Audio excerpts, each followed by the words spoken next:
We got two standards that revolve around love, which all sounds real mushy and everything, but we actually use this in our sales presentations too. It's like, I got two standards here which are very hard to keep. And one is all of our clients must love us. And just think about that for a minute. All of your clients must love you, not just like you, put up with you and keep you. They must love you. And all of our people must love their jobs. Now, when I can say to somebody, everybody who works here loves their job, and I can give you evidence and proof, and then that's the person who's going out to be working with you on your project, is someone who actually wakes up in the morning and loves their job. That alone sets you apart from the competition. Welcome to Grow Think Tank. This is the one and only place where you will get insight from the founders and the CEOs of the fastest growing privately held companies. I am the host. My name is Gene Hammett. I help leaders and their teams navigate the defining moments of their growth. Are you ready to grow? Every leader I know wants to hire quality people. So what does it take to attract quality people? Well, we unpack that in today's episode. We also look at how do you create the kind of experience that customers don't want to leave from. Excellent customer service is definitely necessary. And so today's special guest is Peter Green with MASSIE R&D Tax Credits. R&D tax credits are a very interesting kind of way to get money from the government for innovation that you're doing inside your business. He'll tell you a little bit about that inside this, but the core of our conversation is about attracting quality people. We look at how to use values for that. We also look at, what are the core things that he's doing to make sure he can bring people from this competition, the biggest people out there that are hiring, what are they running away from is a really good way to look at that. So we unpack that all inside this episode. And my job is to help you be the best leader you can be and help you develop your emerging talent. Now, I'm not sure where you are and how you see the emerging leaders inside of your company, but if you have any questions whatsoever about how do you get them the training they need, how do you get them a common understanding of leadership and the language of leadership, how do you get them to have difficult conversations, hold people accountable, empower them, all of that we do inside of our Leadership On-Ramp program. Now, if you want to be a little bit curious about what that is, let's set up a call. Let's go through some of the things that you're facing, what you want to do with your emerging leaders, what the gap is between your executive team leadership and those on the front line, and look at all the things in between. I've been doing this for years. I'd love to help you figure out what your game plan is. All you have to do is go to genehammett.com, schedule your call, and let's talk. Now, here's the interview with Peter. Peter, how are you? I'm great. And yourself, Jane? Absolutely fantastic. We're going to have a great interview about superior talent and superior customer service. And before we get there, I'd love for you to share with us about your company. Tell us about MASSIE R&D Tax Credits. Yeah, well, as the name implies, we specialize in R&D tax credits. We focus on the mid to upper markets, Fortune sort of 2000. We have a lot of Fortune 500 companies who we deal with. And we just have a specialty piece of the tax world where it's a complex little area where all of our clients already have tax departments and tax directors, but this is just one piece they want to outsource because it's just a little bit complex maybe for them to handle or just too time consuming. So we specialize in that area. So that's like our business offering. We're a small company, as in 20 people, 21 actually as of this last weekend. We've always been a virtual company, which really helps with recruiting, and we might talk a bit about that later. But we're in 13 different states with 21 different people, and we just have fun every day doing what we're doing. We're growing like crazy and hiring like crazy, and it's a good time right now. So it's all good. I want to ask you a question because I understand this world of tax credits. There's some resistance in there. Some people think it's not necessarily real. Research and design credits are around innovation and doing things that are different than normal everyday work. What would you like to say to someone who doesn't understand tax credits? Yeah, so a lot of folks will say, first of all, in the big principle of tax credits, like, why do we need to give companies money to do innovation on new products that they're going to do anyway? They have to bring out new products. Well, the whole idea behind an R&D tax credit is to do the innovation and this high quality work in the USA. Don't be doing it in Germany or China or India or Israel, wherever you're doing R&D innovation. We want to incentivize you to do it here in the US. So that's sort of the idea behind these tax credits. And then each state will say, no, come to Georgia and do it. I'll give you an extra benefit. And, come to Texas, we'll give you an extra benefit. So that's the reason behind the incentives behind the tax credit. And then, the whole thing is, these jobs in innovation are pretty good jobs usually. They're engineers, scientists, programmers, developers. So it is a type of business that people want to encourage investment in, Perfect. Let's dive in, Peter, to what I brought you here to talk about, which is, how has your company been able to scale as fast as it is right now? You're competing against the big boys, the big six. Is it still the big six, or do you see it Big four, big four, down to four, yeah. I work with PricewaterhouseCoopers, so back then it was the big six. Right. I actually work with Coopers and Lybrand, which I'm sure you remember who that is. Way back, yes. All right, don't tell anybody how old I am. But so how do you make sure you compete in this market? Because I would imagine that it's a pretty difficult thing to hire people that are experienced and talented coming over to a small firm. I know you offer certain benefits like flexibility and work from home and kind of stuff, but how do you see the whole hiring process for your business? Yeah, so like right now, like everybody else, hiring is a challenge, right? So we got to think of it, I've found, and then this was always our methodology and philosophy, is we got to think about it like it's competition. It's competition for these great employees. So just like it's in sales, you got competitors. So I wanted to look at, okay, why is my potential employee, maybe not happy where they are? And then let's offer them what they're looking for. Okay, so it's like trying to get a new customer. Let's offer them what they're looking for that they're not getting where they are. So the main thing we found was that, if I'm trying to take people away from E&Y or PwC or KPMG, where a lot of our people come from, what are the big four doing to their employees that they don't like? Well, the main thing was working them too hard. Like they're working long hours. When you go over there, you're usually working 50, 60 hours a week. Even when you're in your 40s, in your 50s, and you're not going to be a partner, you're still getting worked. And that sort of draws on people or plays on people. And we got some core values here. 3 core values we base our whole company around. One is do great work. And we can talk about that some other time. Do great work. Live great lives and have great fun. So to focus on the live great lives, I'm a parent. I got 4 kids. My partner's got 4 kids. We knew that to live a great life, I got to have time at home with my kids. I got to have time at home with my wife. I need time. So we deliberately went out to folks and said, hey, you're an unbelievable professional, great talent, great skills. What if you came over here and worked 30 hours a week or 40 hours a week and we'll absolutely regulate it, no more than 40 hours a week. You'll still make 6 figures. You'll still get 30 days vacation, unlimited maternity leave, whatever you want.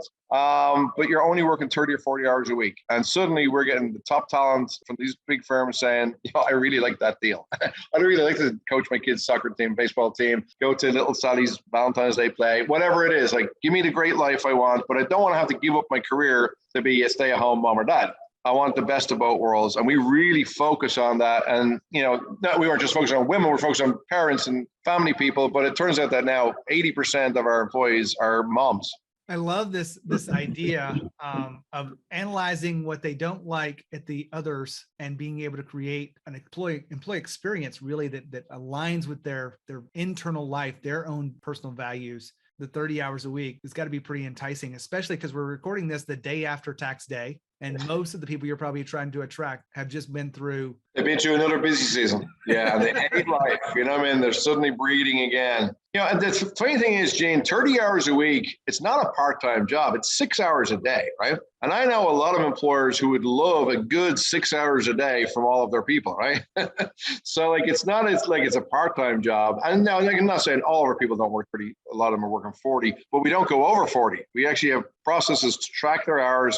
And every week we plan the next week to say, okay, who's got what hours? And we pull them back if they're going over 40. It's really respecting their time to be with their families. I really like what you're saying here. Now, a lot of people have talked about different types of work days, 4-day weeks and whatnot. Do you care if it's 4-day weeks, or do you care if it's 5-day weeks, or whatever just works for them?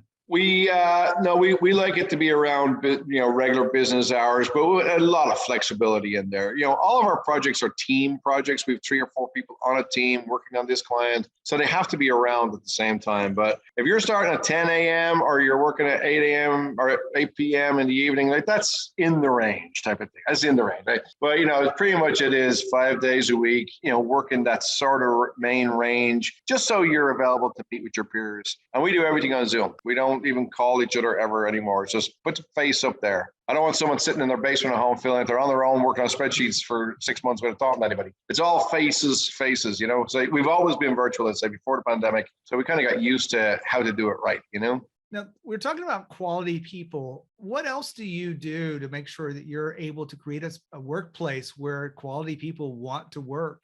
So one of the things, we, a lot of your folks are smaller businesses, your audience. A lot of them maybe know EOS, the Entrepreneur Operating System, things where they have those L10 meetings and that. So, we buy into that a lot where, once a week, whole team's together. Everybody's got that sort of family thing going on of, first half an hour of the meeting is, everyone giving personal updates. Little Johnny's baseball game last week, or going to visit my mother and over here. And, everybody gets to know each other well. We've also had, again, just sort of building that little culture in a remote company. We've had like 4 virtual baby showers over the years, right? Like, it's just silly little things like that where, okay, so one of our employees is going to have a baby. Everyone sends them gifts through Amazon. And then we get on there for an hour and they get on there with their husband and their mom and we play baby music and they open their gifts and fun little things. We always sing happy birthday to people on their birthdays. We've ugly t-shirt contests and sweaters at Christmas and silly fun stuff. But it means like that, hey, listen, I don't mind this working at home thing and I'm actually enjoying it. And I feel like I'm getting all the benefits of the office, but I'm working at home.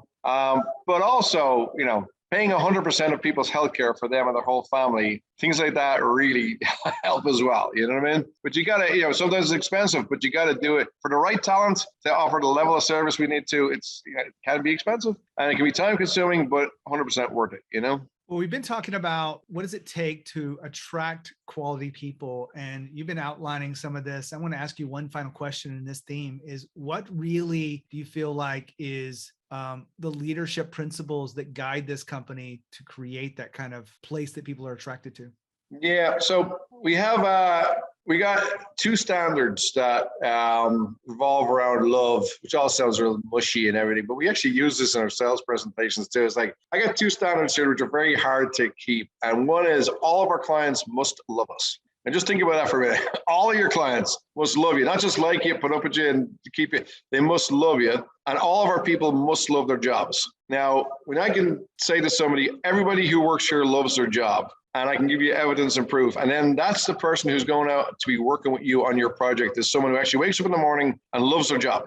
That alone sets you apart from the competition. But what does that mean? I have to meetings every week with myself and my partner, Jason, and our head of people development on how are we keeping people happy? Is everybody happy? What else can we do to keep them happy? We're in growing stages. What effect is that going to have on people's happiness in the jobs? Are we going to be able to translate that through? So, we're working on it every single week. That bar of everybody must love their job. And one week you're going to hit it on the head, Gene, and you're going to get everybody loves their job. And the next week, all of a sudden it's like, what just happened?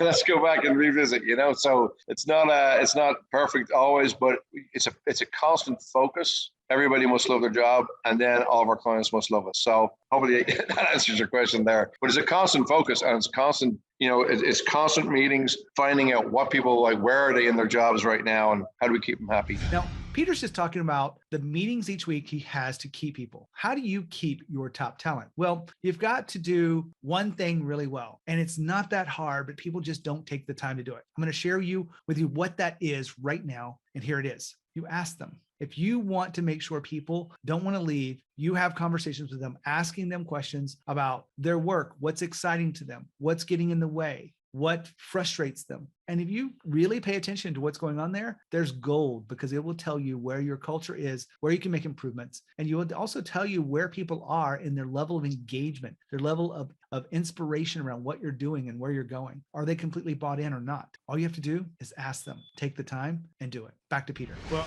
I love all this. I want to switch gears here a little bit, Peter, because we've been talking about attracting quality people. I want to talk about the customer service side, which really goes to that other standard, which is all clients must love us. So how do you make sure that this happens consistently inside this experience of the service that you offer? Yeah, so one of the things, again, our competition being, big 4 CPA firms and some other boutique firms, but mainly big CPA firms, we did find a lot of it was the service is very cookie cutter. If again, I'm not mentioning any names, but if one of these firms is dealing with a medical device company today, and then an auto company the next day, and then a software company the next day. They're going in with the same approach all the time. So we want to go in, and we have a phase in our project called the architecture phase. And it's like the first month or two, sometimes even 3 months, depending on the size of the client, where we're just finding out about the client. We're finding out who the key players are, how they like to be communicated with, what's the best tools to do, what existing systems do they have that we can feed into so we don't have to bother them so much with the project. So then we come in with a customized approach to them, their business, their industry, using their buzzwords for their company. And then they're like, wow, we never got that before from the big firms. We never got that before. Plus, again, our people are really talented, top-class experts who love their jobs. They usually don't see that either, so it all sort of comes together like that. But it's a customized approach to each of our clients. Really, really sets us apart. I want to get into how do you get your employees to buy into this concept? I know at some level it's very easy, right? We want all of our customers to love us, but you've got to get them to buy into this big principle. Has that been any trouble for you? It is, again, constant communication with the team on what everybody else is doing, sharing success stories, things that it kind of sets a culture and a level that this is how we operate here, So it's, you can't just have people off in isolation hoping that they're doing a good job. Like, we're celebrating success stories like every single week, And we have a company retreat coming up next week, actually, in New Orleans. We get together once a year. And so, a big part of that day is, okay, we are about to be growing to the next level. What do we need to do to keep not only you happy, but our clients happy? Now, let's talk about it. Let's brainstorm together. Let's do this. And they realize, hey, this is a constant focus here. And my clients better be really happy because everybody else's clients are really happy of all the other projects we're working on. So it's just like we keep it front and center. People call it like accountability and visibility into everybody else, but it doesn't have to be Big Brother-ish. It can be celebratory all the time. We're always celebrating what's working well, and that just keeps everybody in tune to it. And it sort of puts that I want to be part of this group, and operate in this way. And one thing you can do to make sure your customers love you is this one little aspect, is create feedback loops with your customers, with your employees, and with executive leadership. When you have feedback that is efficiently coming through about where people are not meeting expectations, you will have a much better chance to create a place and the kind of service that serves people to the highest level. All you have to do is create those feedback loops, very similar to what I talked about earlier about asking them, but you want to make sure there's some structure and process to this. That's what helps you grow. Back to Peter. Peter, we're about to wrap up today. You went through the company core values. As I remember, you said two of them. Maybe I missed the third one, but you said do great work, live great life, and have fun. Have great fun. Live great lives is one thing, and then have great fun is the third one. Okay, so I did get it, but I just didn't have them done. When you operate by a values organization, did you get this someplace, or is it just something you found that works and you want to create this kind of experience in your company? Yeah, so I looked at loads of different companies' core values, all right? And some of them, was the old, placard in the hallway, which talks about integrity and blah, blah, blah, and value. And I was like, hang on, who's living what? So what I actually did is I got all of our employees to list out as many things as they could of what we are and what we should strive to be. And so I ended up with these 1,000 words or phrases, and I just boiled them all down into categories, and eventually was able to put them into these three categories of do great work, and everything revolves around, we got to get great work done or else there's no basis for anything. And then live great lives is where a lot of these people processes and how we can attract employees, because we will allow you to live your great life, and we do care about what you're doing this weekend. And then have great fun, not only you at home, but in the company with our silly sweater contests and all those different types of things. Yeah. But in every meeting, every week, we're talking about one of those core values all the time. So I got it from our own people, and we just boiled these 1,000 words and phrases down to three big categories that we can really just sort of focus on and have fun with, Did you do this from the very beginning, or is this something that got cast sort of in the middle as your company started to really grow and you started to add, It was about year 3 or 4. Okay. We're in year 8 now, so about year 3 or 4. And you asked them, what was the specific question you asked them? I want to make sure that others can learn from this process. Yeah, so it's like, okay, just, top of your head, just start writing down what you think we are and are great at and what we could strive to be. Just words or phrases, what we are and what we should strive to be. And then all of those, I say, and you will get a ton of responses, but it's all good stuff. But again, when you boil it down, like do great work, like so much comes into that, live great lives and then have great fun. So they all fall into those three categories. And so we can just at any time turn around to an employee and say, hey, listen,